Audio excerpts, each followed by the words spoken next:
Hello and welcome to a very special Film Ireland podcast in partnership with the Galway Film Fleadh. In this episode, I chat with documentary filmmaker Trevor Whelan at the festival just ahead of the premiere of his film Home, the Story of Zak Moradi. I'll be in conversation with the director of programming, Maeve McGrath, but first I catch up with Zoe Gibney, whose film Don's Life Goes On was the winner of the pitching competition with Wild Atlantic Pictures. So thank you so much for chatting with us. Not at all, not at all. It's lovely to be on.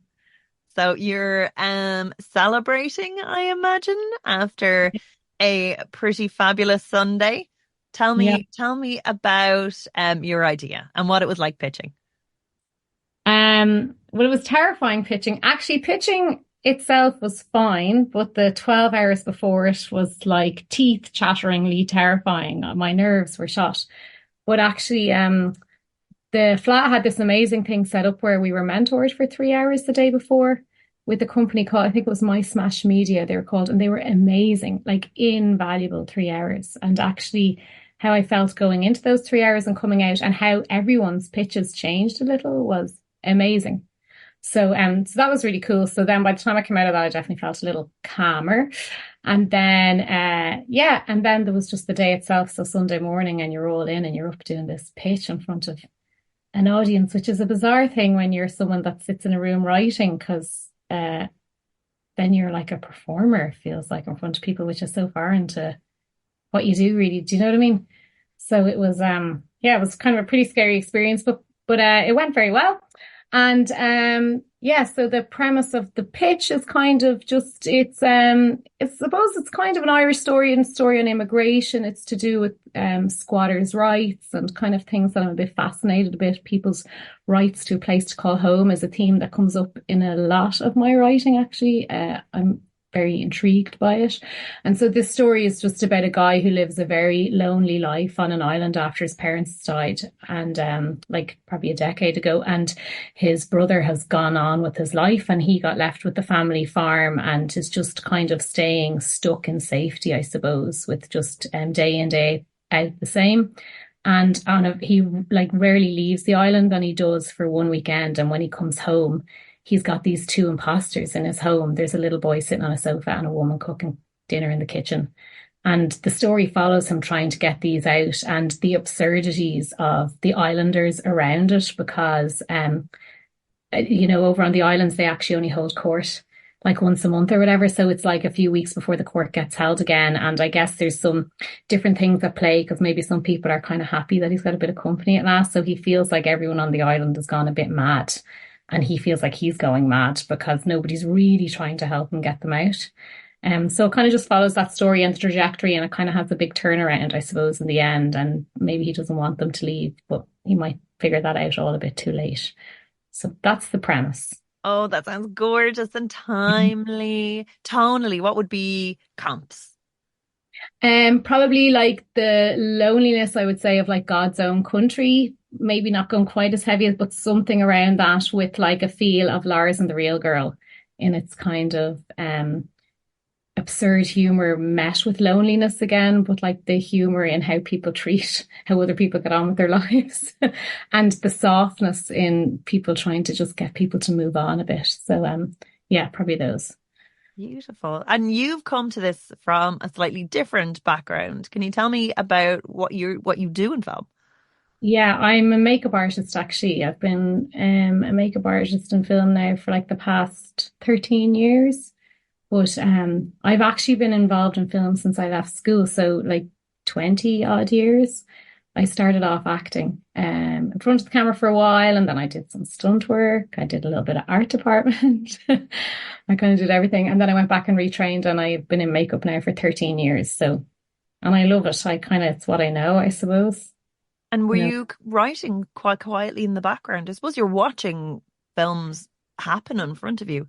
Watching huge amounts, reading huge amounts of scripts. And then obviously it's kind of a funny one, because I know people think that's really bizarre. They're like, oh, a makeup artist crossing over. They find that a little strange. The actor part is not that. I think that's it. It's the characters and it's the interest in people.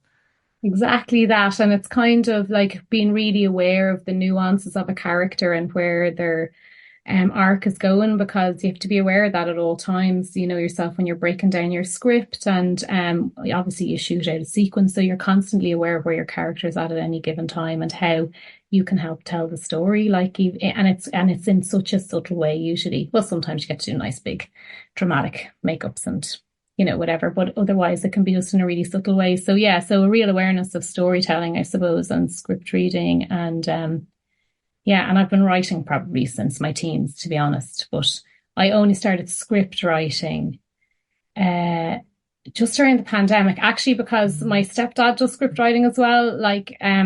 And he just said he couldn't listen to me tell him another idea until it was written down. He actually blocked me from talking about any ideas anymore. There you go. Put your money Yeah. where your mouth is. And it worked out very well.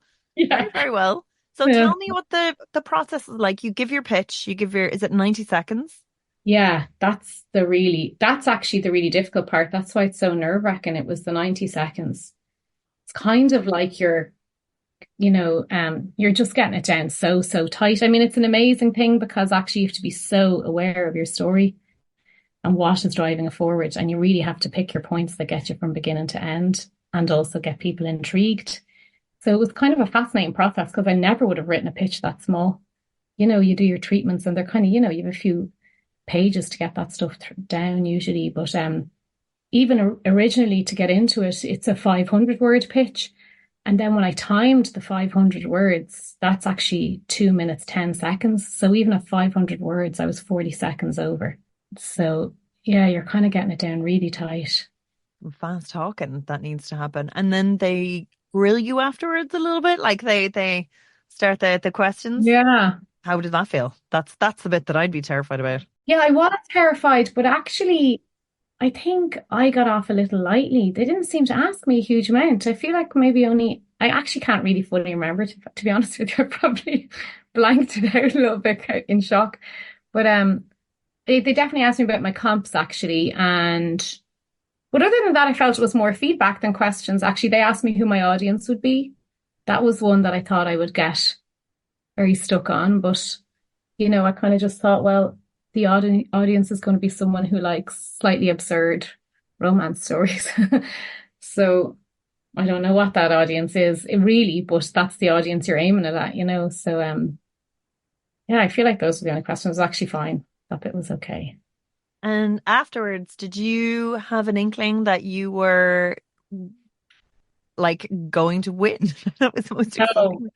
No, I've never even won a medal. Like I don't win things ever. Like, so it was I just felt like getting there was a win, to be honest with you. Like I was in great company. They were really strong pitches. I mean, all around and all really different stories. And a lot of them that I was like, Jesus, I'd love to see that. I really thought people had great ideas.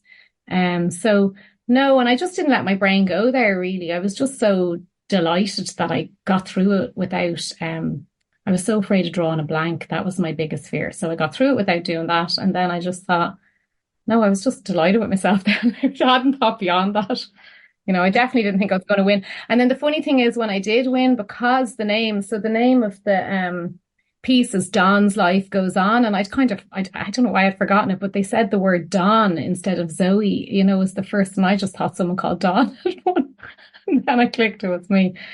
So yeah, no, I had no inkling. And when you were sitting there, and then Brian Cox had just left the stage, like, what did you, or like, did you, were you kind of mentally prepared to go on then? Were you like, do you have your speech ready? Were you kind of like prepped for it? No, I wasn't. I'd say maybe 30 seconds beforehand, I remember thinking to myself, just think of something really quick to say in case they call you. And you don't want to be an idiot up there saying absolutely nothing. But it definitely wasn't well thought through. It was like a quick 2 lines that, okay, that'll tide you over if they call you. I don't think you're going to get called kind of thing. But yeah, it was actually, that was really overwhelming, to be honest. Very emotional. It took a lot not to burst into tears. It felt like a lot. Very exciting.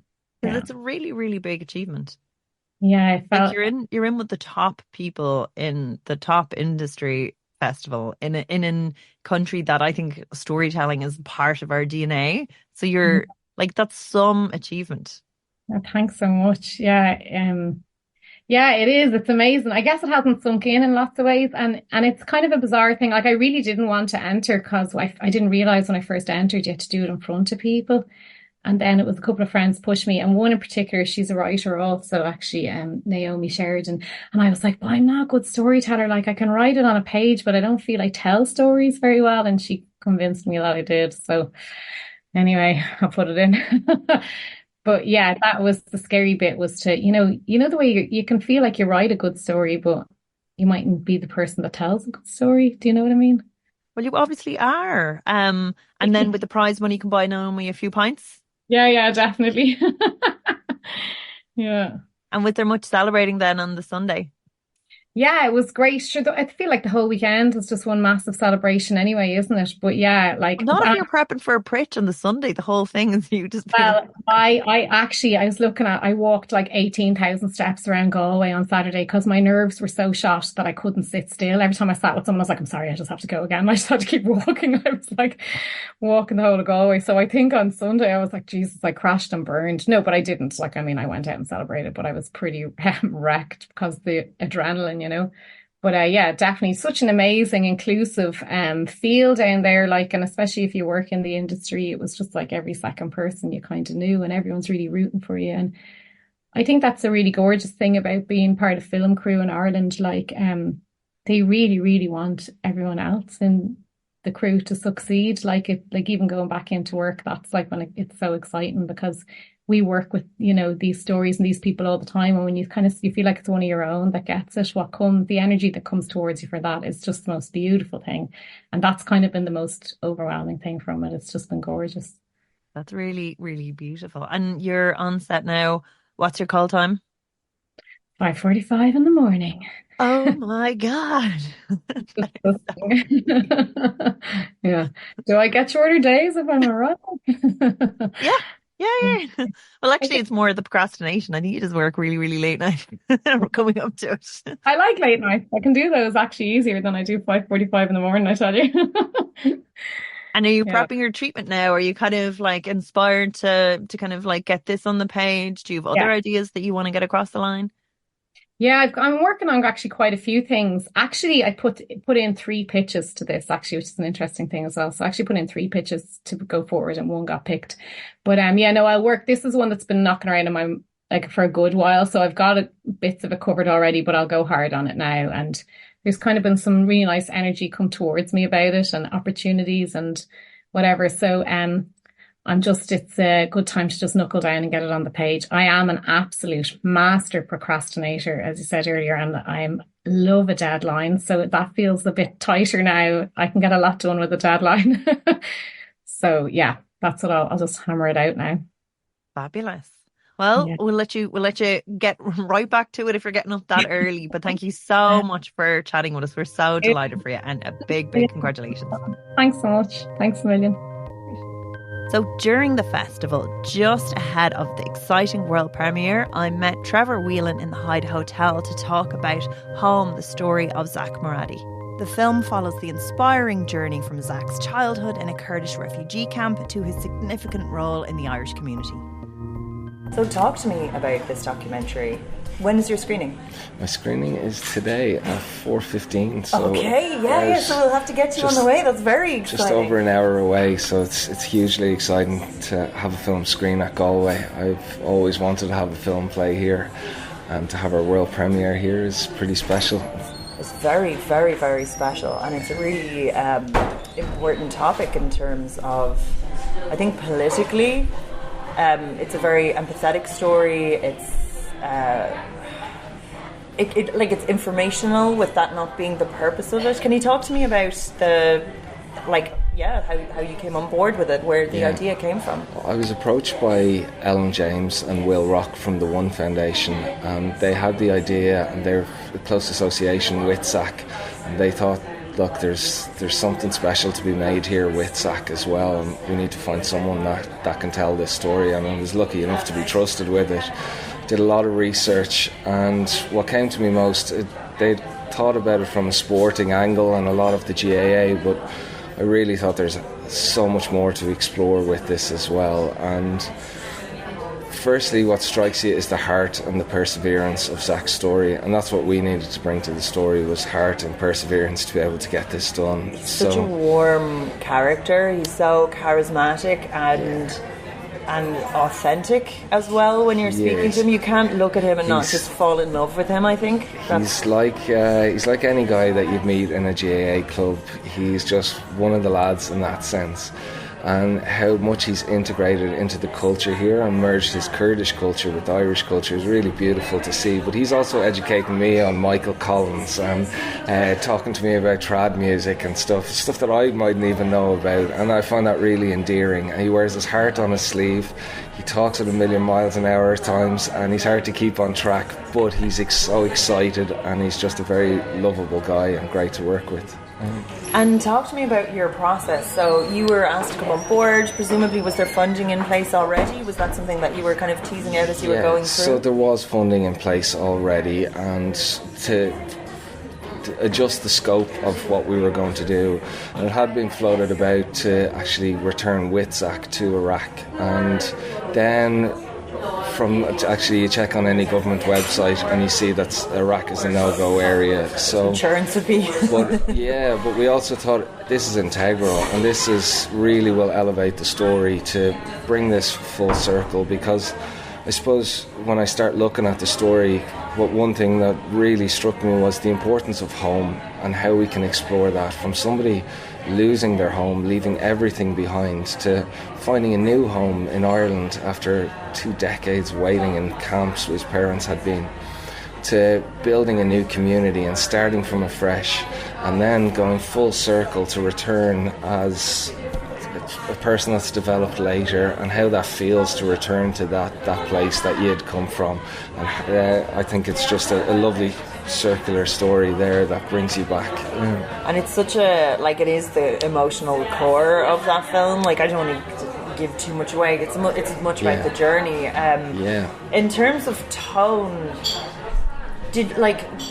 were you very concise when you were brought in? What existed on a page? Was it a pitch document? Was it a storyboard? It was a rough outline of Zak has come into this country and found his passion for GAA here, and his parents had survived a lot of hardship. Zak, the first 11 years of his life he had survived within very, very tough conditions, and just how beautiful it was to see someone integrate into this country so well, and how important it is for us to welcome refugees into this country as well, which is especially so important now.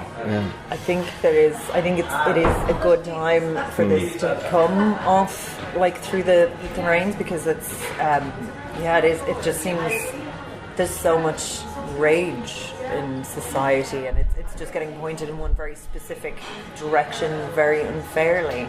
Was that always the purpose behind the documentary in a way? Look, there's ways to tackle issues, and there's ways to creatively go about educating and how you change someone's mind about it. And maybe there's a disconnect with what refugee is, and we really want to show the story and journey of a refugee. And it was important to even start with the origin of where his parents had come from. There's small historical sections that I've researched intensively to be able to get right, but also make it small enough that it didn't take over the story, because you could spend so long talking about troubles and difficulties in the Middle East.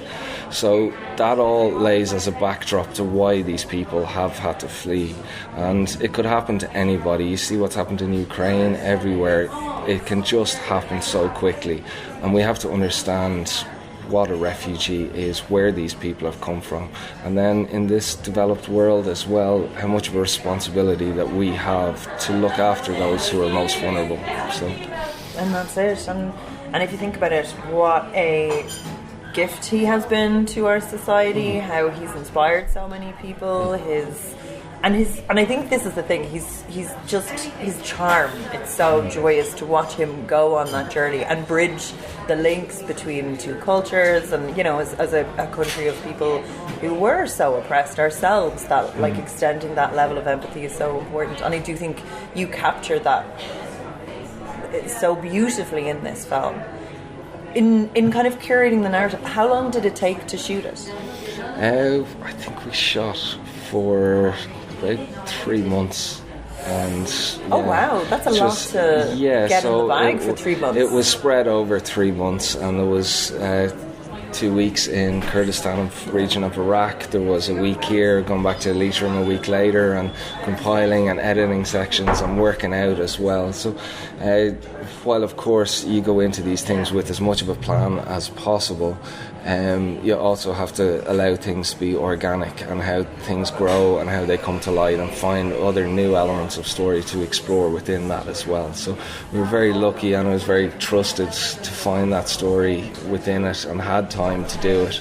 So yeah, it was a pretty special experience to be a part of, and to be trusted to lead this. And I couldn't have done it without such an amazing creative team as well, of Ciarán Murray, my editor, and Rua Megan, director of photography, and my brother Eric Whelan, who did the score and brought a hell of a lot of heart to the project as well. So with just even that small core group, we were really able to stick together and find the best way to tell this story as best we could. And it's actually, the visuals are absolutely beautiful, and I do think that pacing is nice as well, because you're going on a journey. There's at no point a lull in terms of that. There's a constant build up then to that big emotional payoff. How do you cram 3 months worth of footage into this? How do you find the story in that? Well, I think we had the foundation and the structure for the story very much in mind when I'd written it, and when I planned things out, and there were some beautiful kind of organic moments that came there that really helped with it, especially moments during Zak's visit to the camp. And I think, I planned how I wanted the film to flow beforehand, and lucky enough, with the help of Ciarán Murray, things just started to fall into place, and we found a way through the puzzle. But not with a hell of a lot of planning and research beforehand. Yeah, and did anything change? Like, did anything change from that pitch to the final piece in that thing? Because it's like, in some ways it's quite organic, in that the story is happening as you're shooting it. There's elements that helped a little further, that I also thought, having spoken with Zak's brother and sister during the production, that I hadn't planned for, that they had spent more of their teenage years and had much more awareness of their situation in the camp, and I thought that was vital to get their experience of growing up in the camp there as well. So they both go side by side with Zak and help tell his story and their experience as well. And Zak's sister Halala brings a beautiful female element into the story that was very important to tell. Zak's mother's English is not quite there, so I would have loved to interview her, but it wasn't possible at the time. So Zak's sister brought a beautiful angle to it, and his brother Mokhtar there, who had worked so hard to even try and get them asylum out of the camp, brought such a beautiful heart to the story as well. So that really, really helped with the narration and to be able to tell the story. Yeah. And was there, in terms of like capturing that visual style, because it's a very rich, it's a very rich palette, like colour palette, was that something that you always had envisioned, that you just worked out along the way? Yeah, so myself and Rua we started to direct together many years ago. We were both come up through the camera department, we were both shooting, so we've a great symbiosis, we've a great understanding of what we want. We played around with a lot of colour palettes and how we wanted to actually tell this story beautifully and richly, visually. And I think we found some great ways of working together. I was working as a second unit DOP and the drone, and then you can just trust Rua to go and he will provide you with exactly what you want, and then some extra flair of his creativity as well. So together, working that, having worked together for so long, we know exactly how to work together, how best to tell a story. Brilliant. And in terms of stock footage as well that you use, so some of that would have been his kind of family videos, and I mean obviously some of that is like historical footage. How do you go like finding and licensing all that as well? Or is that not your problem? Did you send Well, I have been chasing since day one. I wanted to know what I had to play with in terms of this, and a lot of stuff from the family didn't actually come through till late to actually find it, and wow, you have footage of Zak's father who had sadly passed away, you have footage of young Zak in the camp as well, and you're going, wow, this is really such a treasure to have as well. And the family haven't seen this stuff as well in so many years. They haven't looked at it, so it'll be pretty special to see their reaction to it later. But yeah, it really helped set the bed of the narrative as well, rather than do recon for some of those special moments that we have the actual footage of when they found out news they were coming to Ireland, and it's going, wow, we have this, and that's documented, and that's pretty special. And yeah, of course, to be able to tell those other historical sections, we had to go to all of the sources to try and track down that. Yeah, because I can imagine that is difficult and expensive if you're licensing them. I won't answer that. And then in terms of dealing with the subject matter, I mean, I presume it's something that you've worked collaboratively to curate. Has his family seen the film yet? No, Zak's family haven't seen the film yet, so it's going to be pretty special to have that, and a lot of Zak's Kurdish family and relatives will be here as well today, so I think it's going to be quite an emotional journey for them as well. And I can't even imagine to put myself in their shoes of what some of this is going to feel like, of what they've been through to actually see this, and hopefully the beauty of it and the triumph of their story goes on to inspire others as well. And I think it's going to be pretty special for all of us today. Oh, I wish you the best of luck for your screening. It's so exciting to get to see it in such a beautiful place and to share it. It's going to be really special. Are you nervous? What's your feeling now? We've been through so much with the film that everything after that is a relief. So I'm really looking forward to sharing it with people and seeing my family and friends and Zak's family and friends' reaction to it as well, and to enjoy it, because now's the time to enjoy it. And nerves, no, not so much. It's just I'm excited more than anything to get it out. Oh, that's amazing. You did. I presume a bit of Murphy's Law. With film, I think there's always a bit of Murphy's Law, because it is just load of spinning plates, everything has to work out. I can't imagine organising, travelling on top and bringing all that expensive equipment across the way, into somewhere that's on the danger zone. Yeah. There's a hell of a lot of prep that goes into it, and no matter how much you prep and research and prepare, you can't always prepare for what crops up and things that happen in front of you. And shooting over there is an absolute different animal than shooting in Ireland. In Ireland you go, okay, we're going here, we're going to shoot for this amount of time. Over there you're going, okay, let's plan all of this, and then you're told you have to get out of here in an hour. So you're like, okay, we need to think on our feet constantly and adapt, which is great, and it's a good challenge. But it takes a toll, but it's really worth it in the end. Amazing. And actually, one of the obviously the most beautiful scene is when he visits the camp and sees the kids. Was that always your journey for him? Did you know, okay, we're gonna that will be, because it is a very powerful moment. Thank you.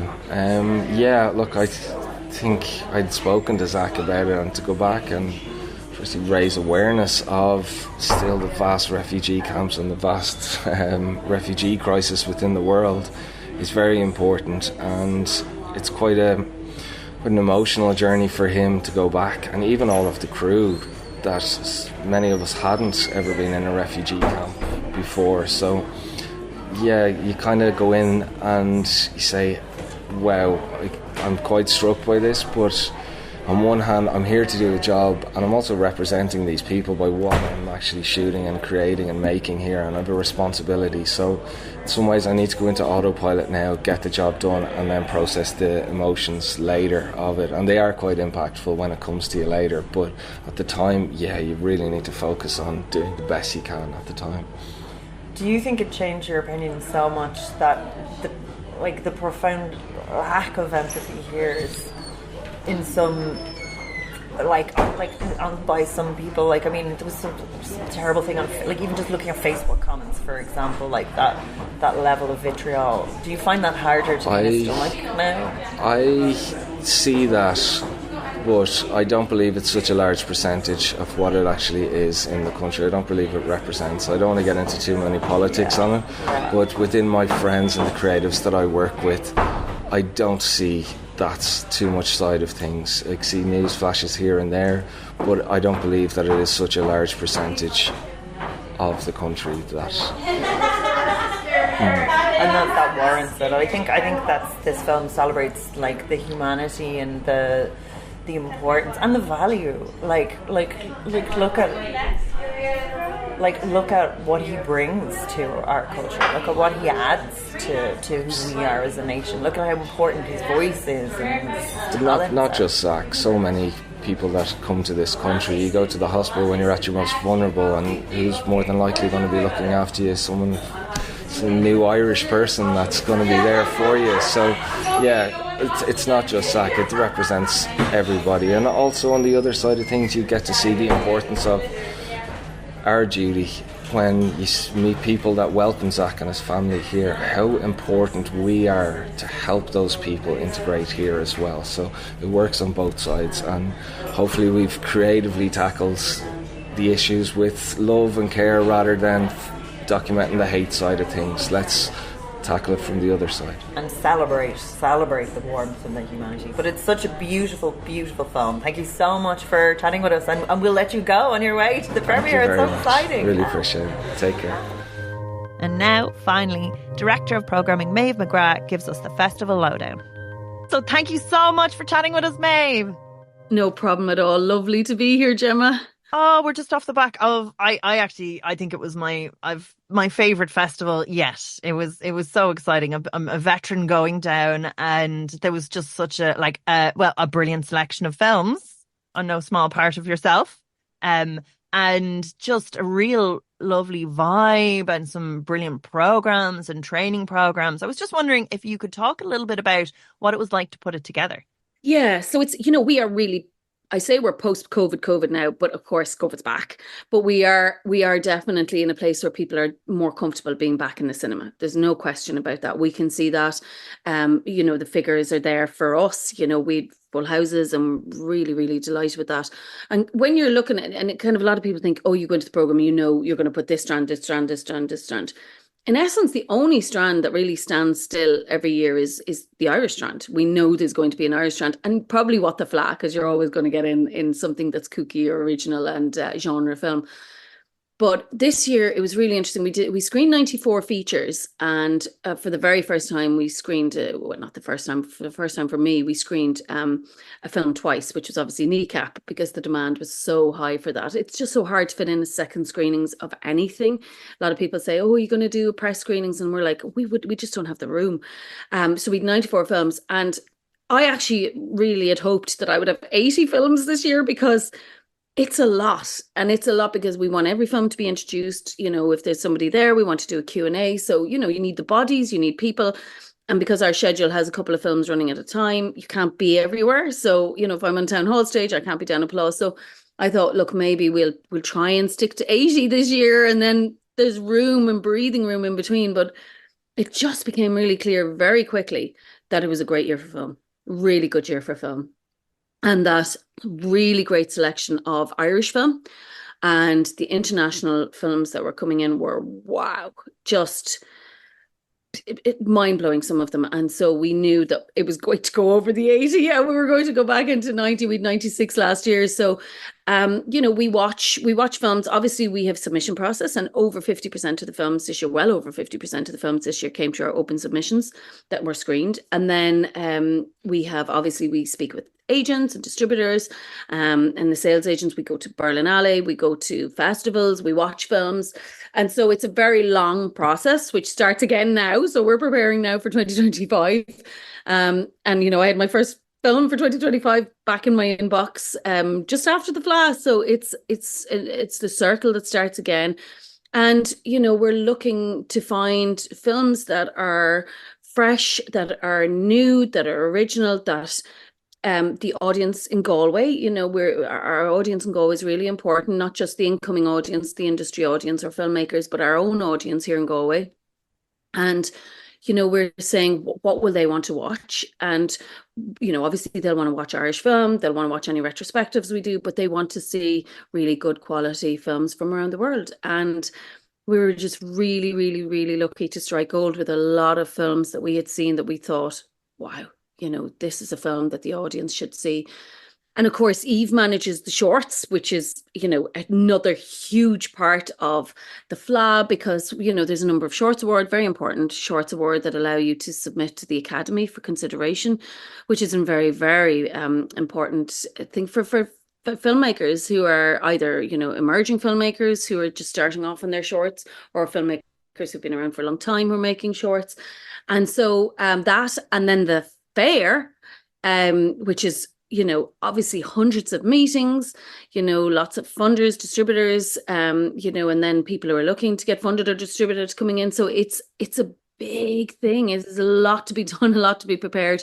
And so we start again straight away. Now we're back into it and looking to get started on the road for next year. Oh, and even what I even thought was so wonderful is it's definitely for people at all stages of their career, because there was so many wonderful panels that highlighted issues that are a great networking opportunity just to sit at. There's the Fleadh Forum, which gives such a good scope for various different elements of the industry for people that aren't familiar. And even the work the NTAs were doing at it, there was a really wonderful speed like networking event for producers to meet talent. And I kind of think like that's perfect for people, like not necessarily like at feature level, but that are looking maybe to step aside from working as crew or to take their first steps into the industry. It just seemed like you could rock down, know nobody, and be busy the entire time with a full like dance card and learn all there is to know, which is really, really exciting. I don't know how you could fit them all in. No, and I think that's really important that people understand that you can be an entry-level filmmaker and, or just treading your toes in the water and come in, and so many of the events are free. The platform is free, you sign up. Obviously some of the masterclasses, there's a charge because there has to be a nominal charge. They're large events to scale. And, you can pop along, you can meet people at there's so many places, whether it's at a screening. And I'm always encouraging emerging filmmakers and, people who have made lots of films to continue to come along to see other people's work, because the way we shoot films and the way, people all over the world shoot films is all very different. And you might see something that inspires you. So like I say, go see films. People say, what should I do? And I'm like, go see films. Just pick something out of the catalogue and go see it, because I guarantee you it'll be very different to what you expect.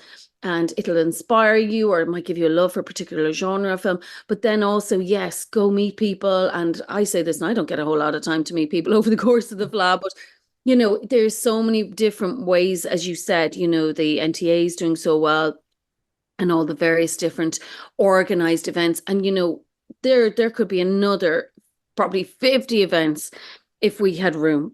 You always run out of room, and we run out of space really, really early. And, it really shows the industry and the success of the industry, I think, in Ireland at the moment, and the growth of the industry, that the demand is there for it. And the sheer talent, the women on craft, like it's just lovely to see women occupying technical roles. That panel was really exciting. There's the even just the cinematography one specifically as well, which was free to attend. Like it was just like, honestly, there was so much, and then like even conflicting with such an exciting list of films. I know that's the problem. It's trying to make sure you're kind of like, okay, we know that you're not going to you can't see everything, because you just couldn't, because obviously we have to screen films and then we have to have events, and yes, there's several events on at the same time as well. And I used to go to the Fleadh myself. I've always gone to the Fleadh as long as I can remember. And I would just rock up like that. I'd have booked maybe a couple of those workshops. I remember going to one brilliant one a couple of years ago. Oh God, it's probably 2014 now, if not 2011, 12. What can the Irish film festivals do for you? And it was, all about the Irish film festivals abroad. And Jude was there, from Chicago. And there was just, all the various, and I was thinking, oh my God, I didn't even know about these, because I didn't, I was new to the business essentially in the short film world.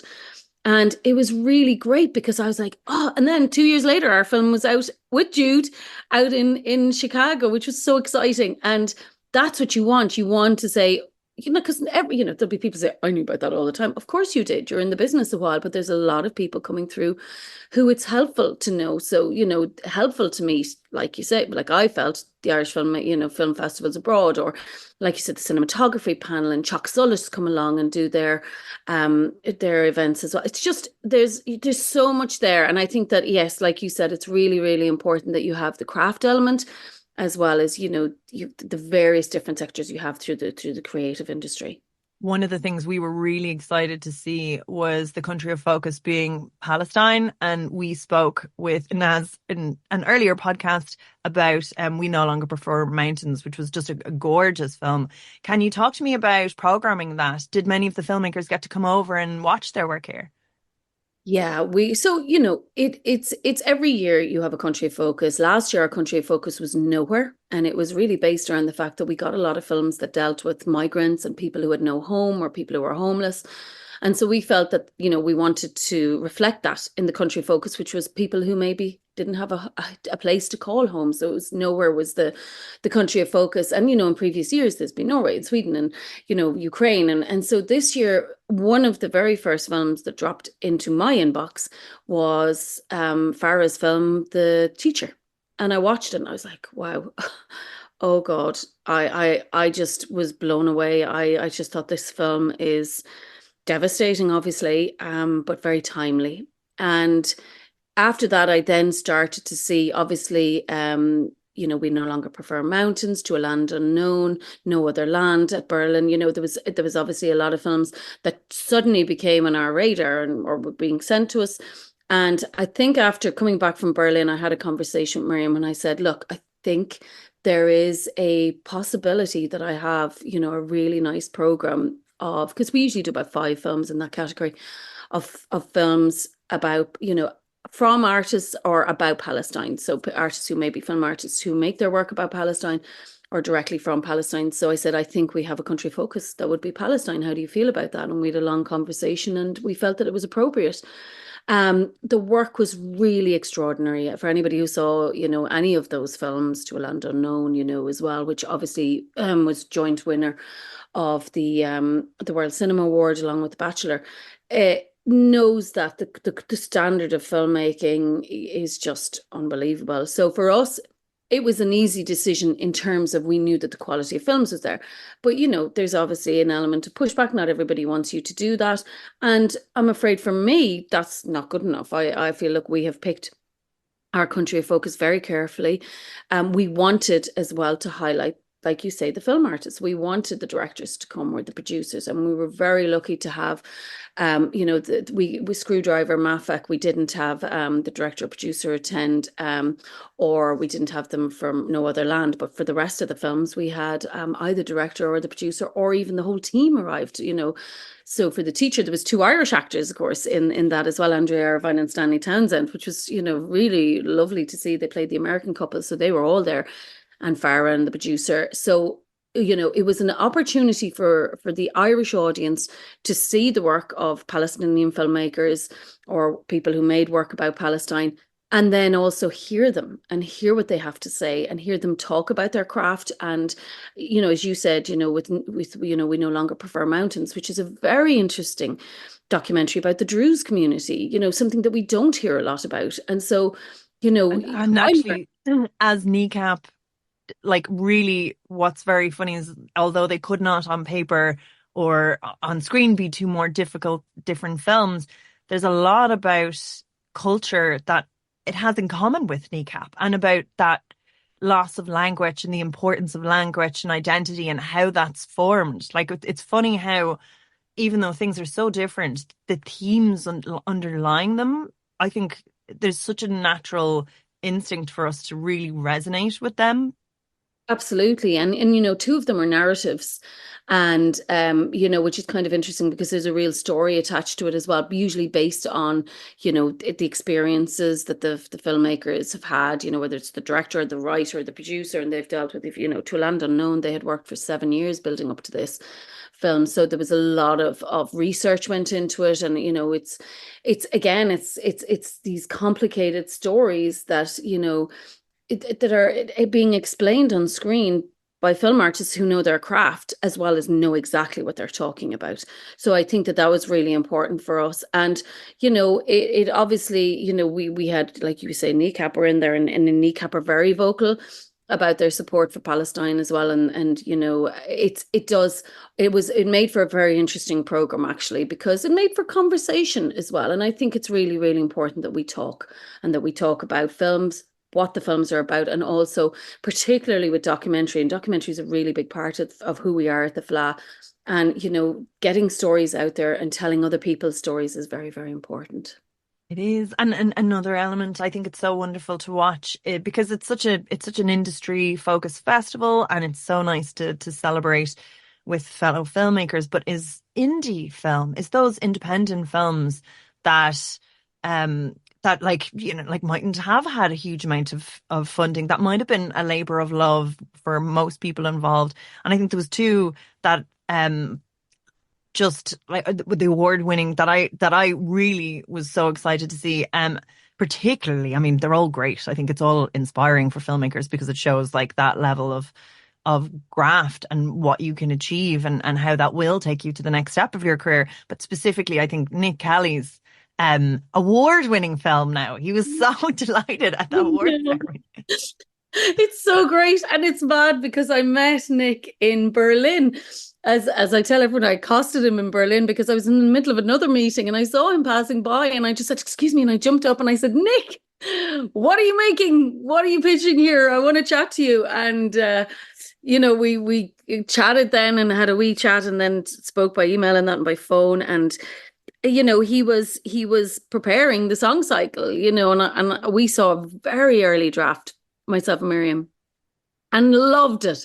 I said, this is exactly what we wanted the Fleadh. I love the whole theme around it. Sustainability is a very big, important part now of the Fleadh, who we are. You know, we've to be your lanyard, you know, is a sustainable lanyard. You know, we've made sure you know, the paper that we use, your brochure that you have is you know, is a sustainable. It's, you know, there's no more this shiny papers anymore. And you know, and if you're pitching, no printed materials. No printed we materials. could send them and we'll bring them on an iPad, which I was delighted at. Exactly. No, you know, no water bottles given out to anybody. You know, it's really, really important. We say this is your refill point. So, you know, this really fitted in with who we are as well. But it's just a great film, and just a great film about, you know, someone cycling to Glastonbury essentially for a gig. But it was more about that. It was about a brotherhood, himself and Sean. It was about, you know, I always laugh at the image of Sean getting on the bus and Nick on his bicycle, you know, and Sean going waving out the window at him essentially, you know, while Nick is cycling that hard graft to get to Glastonbury. And it just really was, like you say, an important part of independent film, because, you know, he was a crowdfunded film. Not a lot of money put behind it, and the audience recognized the beauty of this little film, you know, and the big film now, you know, because he's obviously won. They've gone and won the Best Independent Film Award, which I think was a real.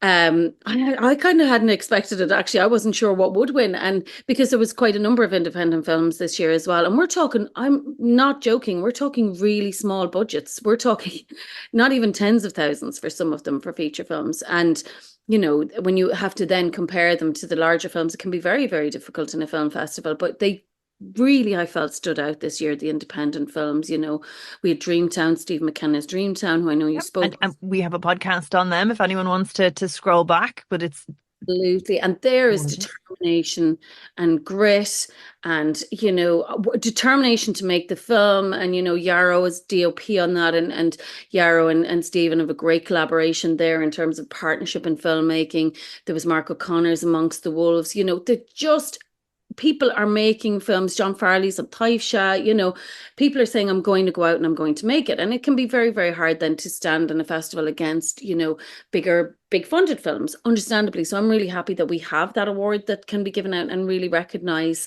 the films. But even at that, you know, the draw of the independent films, you know, our audiences were full for those films. It's just exciting to see that people say, right, I'm going to go along and see that tonight.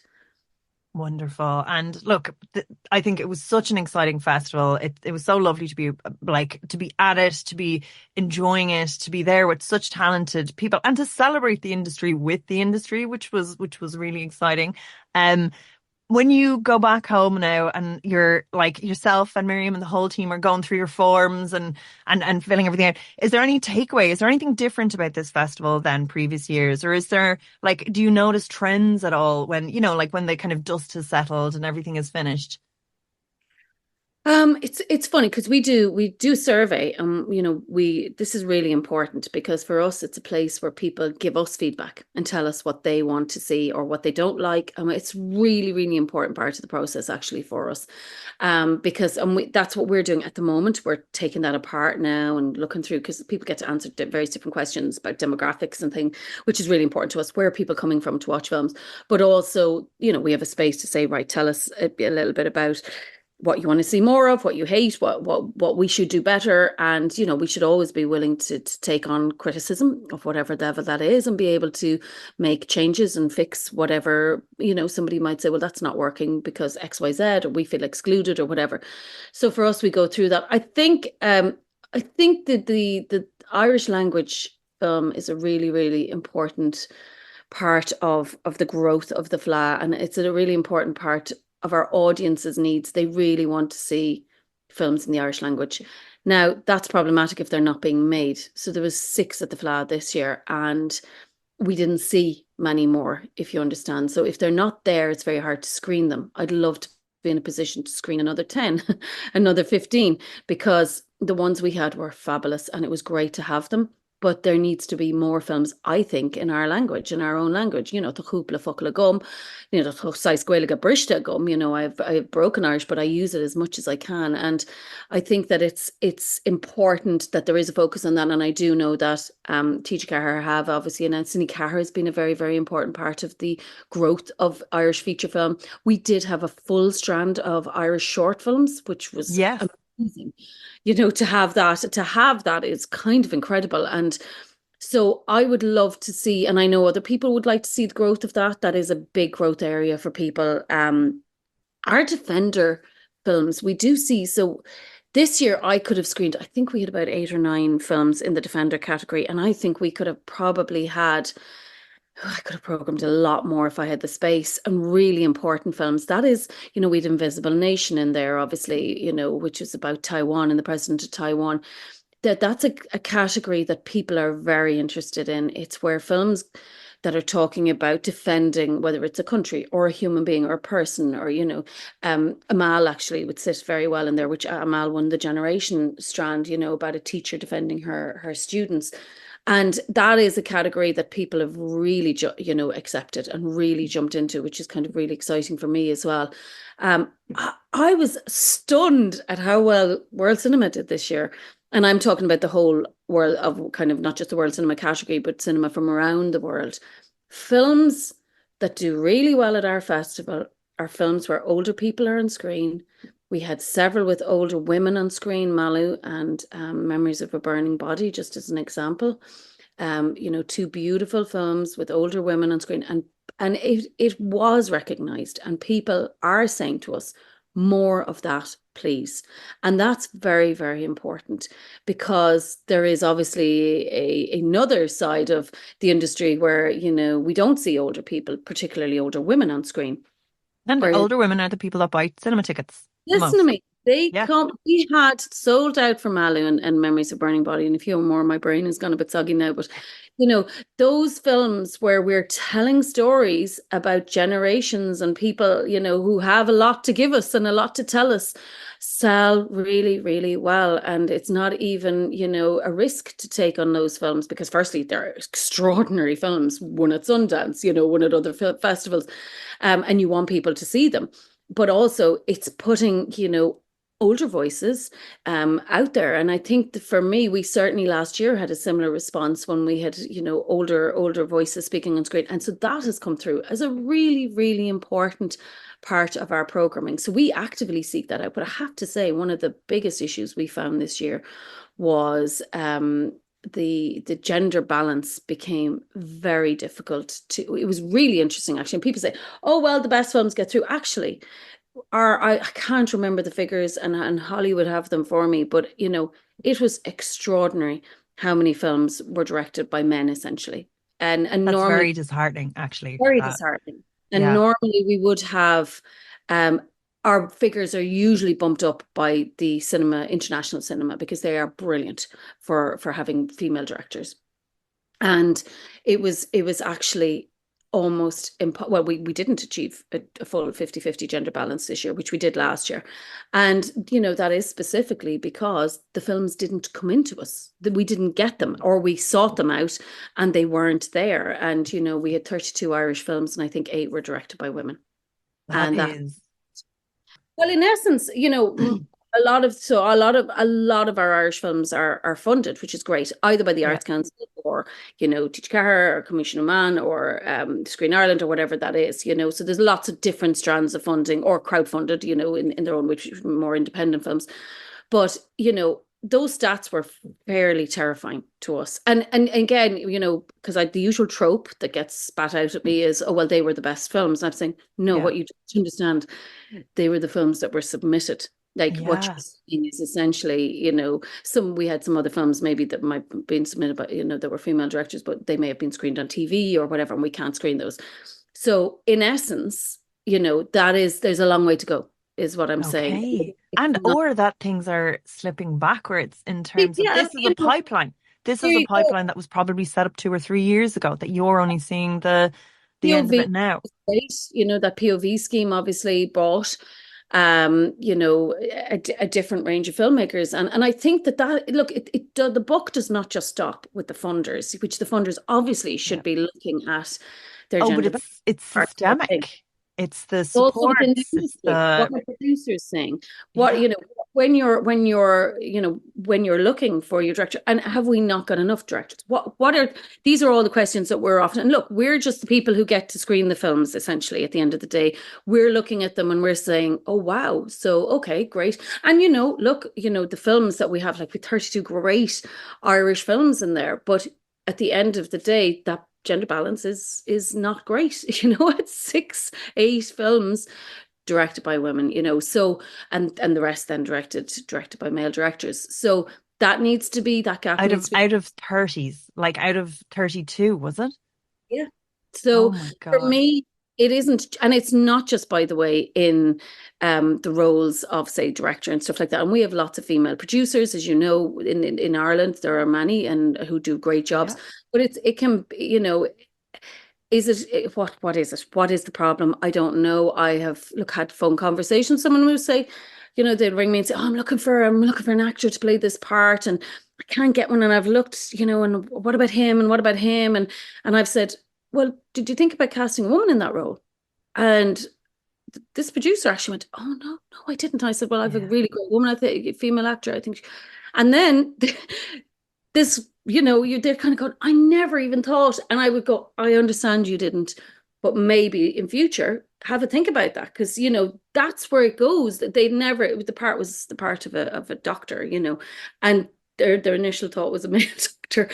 And it's those small little tiny things, and they got a brilliant female actress to play the role, and it was brilliant. But you can see how those small things then build up. So that, I think, is an area that needs looking at again. Looking at it again. And do you know what? I think it's probably Again. something that was so looked at maybe 2 or 3 years prior. People moved on then Yeah. and then didn't realize, look, it just slips right back into the same grooves that have been so deeply eked out in terms of structural problems and internal biases, that when the focus shifts to another area, when really we should just be expanding our focus to include all areas of inclusivity, because the less homogenized the voices are, the better the content becomes and the more rich the storytelling is, which is absolutely told by your audiences and by selling out cinemas and by that rich diversity of types of films that we're able to explore. So yeah, so hopefully this is nipped in the bud. I think so. And we do ask for that data, which we use internally. You know, we don't necessarily publish this data. I mean, it's very easy to see it. It's in the program. You know, and we ask, you know, what does the director identify as? What does the writer identify as?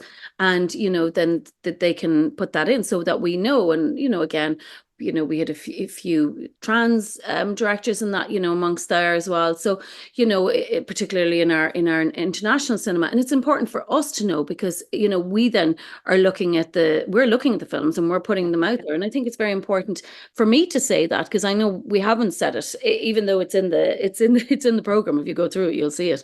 But I think it's important for me to say because I'm sitting on those figures and I'm looking at them and I can see you know, that I would like to see the stories, you know, some stories directed by women. I'd really like to see it and I'd like to see more of it, which would be great. And actually, if that's what we're exporting, if that's what's going out to us on an international level in Europe, that in a space where, you know, there is more equality in terms of, it doesn't look good. It doesn't. And, you know, I think it needs reflecting on and, you know, the industry itself needs to reflect on it and look at it. Do we need more training? You know, do we need, I often say we talk certainly in the theatre because I'm obviously working in the theatre, but you know, I often see that it's hard to get producers of any gender. It's just going to be hard to get producers. And we often talk about, why don't we look at doing training for producers so that we can have more producers, bring them in on productions and get them trained up because, you know, it's important that we have producers in theatre. And I think we maybe need to look at a different way of going at it as well in the film side of things.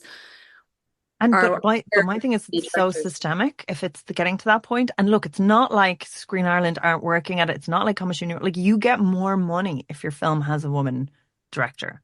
Well, I think that they're definitely looking at this year's program, and I discussed these figures, you know, internally in that, and you know, we were quite disappointed. And there's nothing we can do. We can only view the films that are given to us and that are submitted to us, or that we go after, or the films that are ready.